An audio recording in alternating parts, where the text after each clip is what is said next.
Donny and Marie, I didn't work on very long.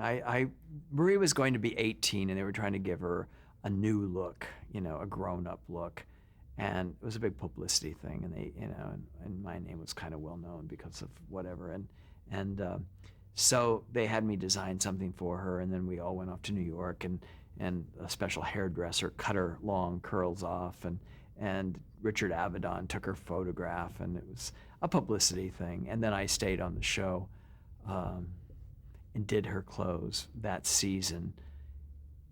And again, Rhett Turner was doing the other costumes. And then they moved to Utah, to their studios that they built up there. And I just, I can't be going to Utah every week, and this is gonna work.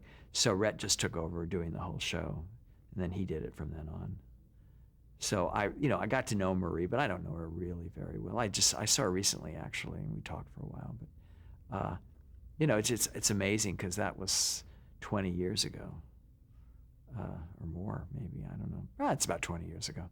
It was the same format, music, comedy, spectacle, musical numbers. It was kind of like, in an odd way, it was the brother-sister version of Sonny and Cher. Everybody was, you see, the variety show is interesting. I mean, I loved the whole format, and Carol's show was fantastic with her movie takeoffs and whatever.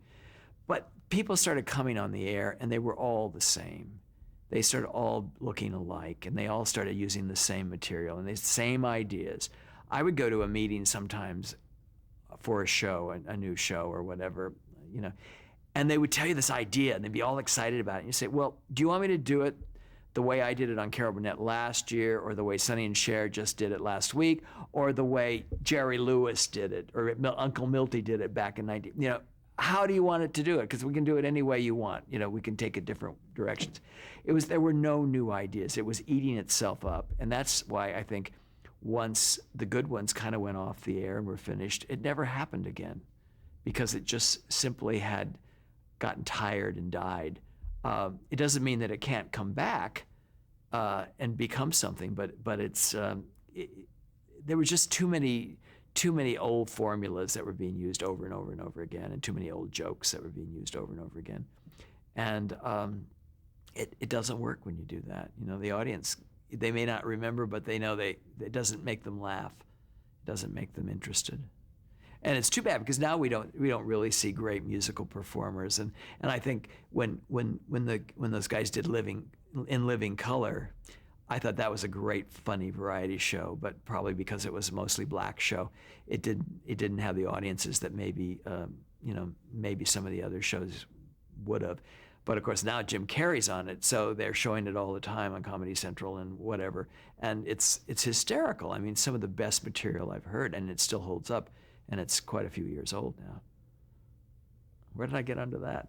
Anyway, variety it was interesting too.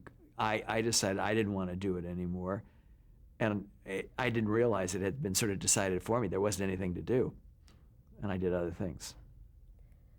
On Donny and Marie, how involved was the Osmond family in running the show on a day-to-day basis while you were there? Well, they were there, I mean, they were definitely producers, and they were, I wasn't there that way. I just did her clothes, and I kind of, when you do the whole show like Rhett did, he went to the meetings, and he did this, and, Marie had to be this, Marie needed something for this, Marie did something for that, and I would just do it. I rarely went to the studio in that case. But they were definitely involved, and of course Marie, young Mormon girls aren't supposed to show any shoulders or chest or whatever, and even older Mormon girls aren't supposed to either, because of religious reasons, which is perfectly fine, but it made it very hard sometimes doing things that would be, cutting edge. I mean, you can't just do turtlenecks on everybody. But it was okay, but her mother was definitely there watching over things, not letting her little darling go astray. They didn't want her to. As long as she did her work, did her songs, did her, and worked all night, that was okay, but it wasn't good to show shoulder. Don't dress like Cher. No, oh no, not at all. That was completely, that's the devil.